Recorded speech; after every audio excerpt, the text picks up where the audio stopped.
बिस्मिल्लाहिर्रहमानिर्रहीम। इस वीडियो में हम नंबर ऑफ़ मोल्स मालूम करना सीखेंगे किसी सब्सटेंस के गिवन मास में से। मसलन यहाँ हमें सोडियम का गिवन मास जो है वो 50 ग्राम है। तो इस 50 ग्राम सोडियम में हमें मालूम करना है कितने मोल्स हैं। तो उसका डेटा भी तरह बनाते हैं कि जो गिवन है वो सोडियम का मास है वो 50 ग्राम। ये भी याद रखिएगा मास हमेशा ग्राम में ही दिया हुआ होगा। इसके अलावा सोडियम का जो एटॉमिक मास है वो 23 है। इससे बात आपको और बता दूं कि एटॉमिक मासेस बाज़ दफ़ा तो न्यूमेरिकल के साथ लिखे भी होते हैं और बाज़ दफ़ा नहीं भी दिए होते।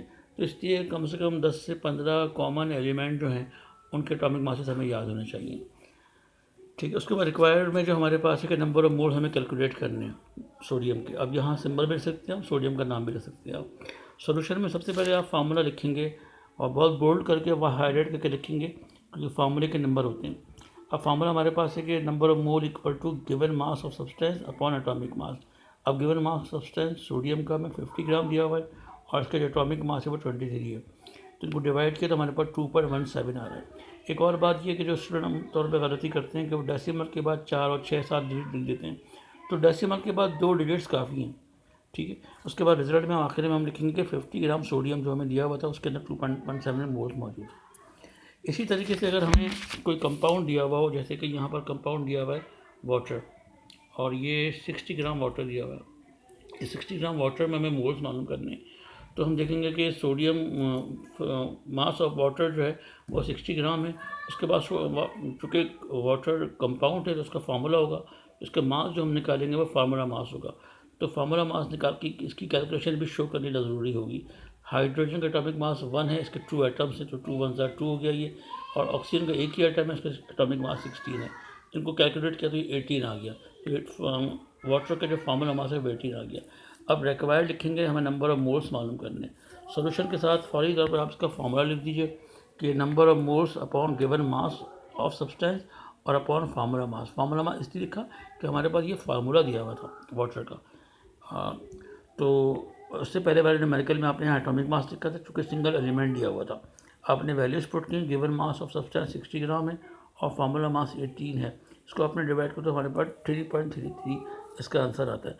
इसका मतलब रिजल्ट में हम ये लिखेंगे कि 60 ग्राम वाटर में 3.33 मोल्स मौजूद है। इसी तरह बाज़ दफ़ा ये होता है कि हमें मास दिया हुआ होता है और उसको मोल में कन्वर्ट करना होता है। मिसाल के तौर पर हमें यहाँ पर मोल दिए हुए और इसको मास में कन्वर्ट करना है। मसलन कि 2.5 मोल्स मैग्नीशियम में कितना 2.5 मोल्स सोडियम में कितना मास होगा। तो गिवन में हमारे पास मोल्स ऑफ मैग्नीशियम दिए हुए 2.5 और इसका एटॉमिक मास जो है वो 24 है। रिक्वायर्ड हमें मास ऑफ मैग्नीशियम मालूम करना है। सोल्यूशन में आप वही फार्मूला लिखेंगे, दोबारा फार्मूले को बगैर ड्राइव किए लिख दीजिए। आप इसमें as it is values put कर दीजिए।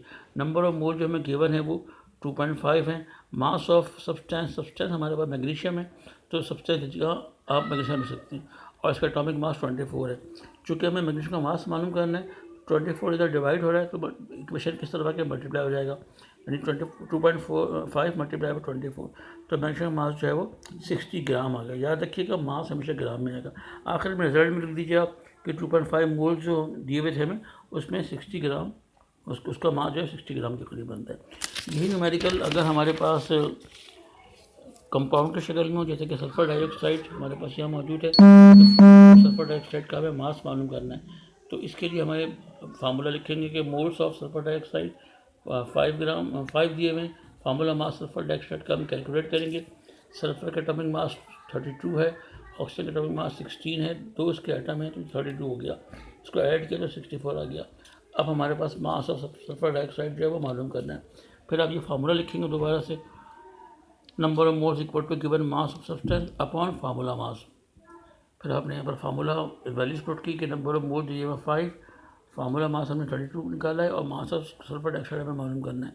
ये 32 इधर डिवाइड हो रहा है तो इस तरफ अगर ये मल्टीप्लाई हो जाएगा, इक्वेशन किस तरह का मल्टीप्लाई हो जाएगा तो 32 को आप 5 से मल्टीप्लाई करेंगे तो आपके पास 160 आ जाएगा। और मास हमेशा हमारे पास ग्राम में होगा तो सल्फर डाइऑक्साइड का जो मास आया वो 160 ग्राम आया। तो आखिर में इसका रिजल्ट लिख देंगे हम कि 5 मोल सल्फर डाइऑक्साइड के अंदर 60 ग्राम मौजूद है, 160 ग्राम मौजूद है।